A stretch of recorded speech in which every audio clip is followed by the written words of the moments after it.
Pensiero del giorno. Lunedì 18 agosto. Fare silenzio per ascoltare la voce della verità. Il silenzio. Se in qualche rara occasione ho la possibilità di ritirarmi in un luogo solitario dove poter pregare in un silenzio non interrotto da radio, telefoni e automobili, né da alcun rumore proveniente dalla strada, a volte mi accorgo di quanto quel silenzio sia eloquente. Cioè, mi rendo conto che dove c'è rumore c'è anche il silenzio di Dio, e dove c'è silenzio si sente la voce di Dio. Infatti, a volte mi capita che se prendo un libro per meditare, devo lasciarlo subito perché dentro di me Lui vuole che parliamo.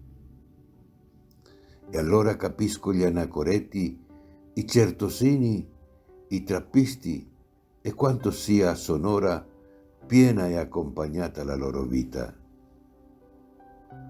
Ma io non posso prendere questo conforto di Dio se non come mezzo per continuare il mio lavoro e avvicinarmi all'umanità che devo servire per compiere l'opera che Dio mi ha affidato e così corrispondere al suo amore e alle parole che Egli suggerisce nel profondo del cuore, nel silenzio.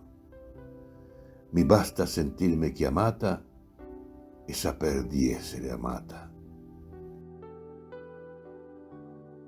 Lunedì 18 agosto. Fare silenzio per ascoltare la voce della verità.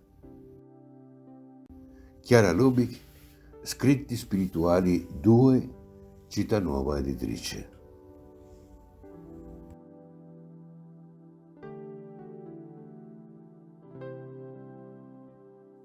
Ciao, se ti è piaciuto questo video, metti mi piace, dito in alto, e iscriviti al canale.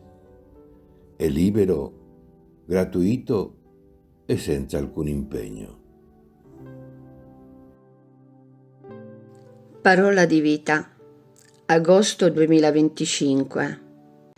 Perché dov'è il vostro tesoro, là sarà anche il vostro cuore. Vangelo di Luca, capitolo 12, versetto 34.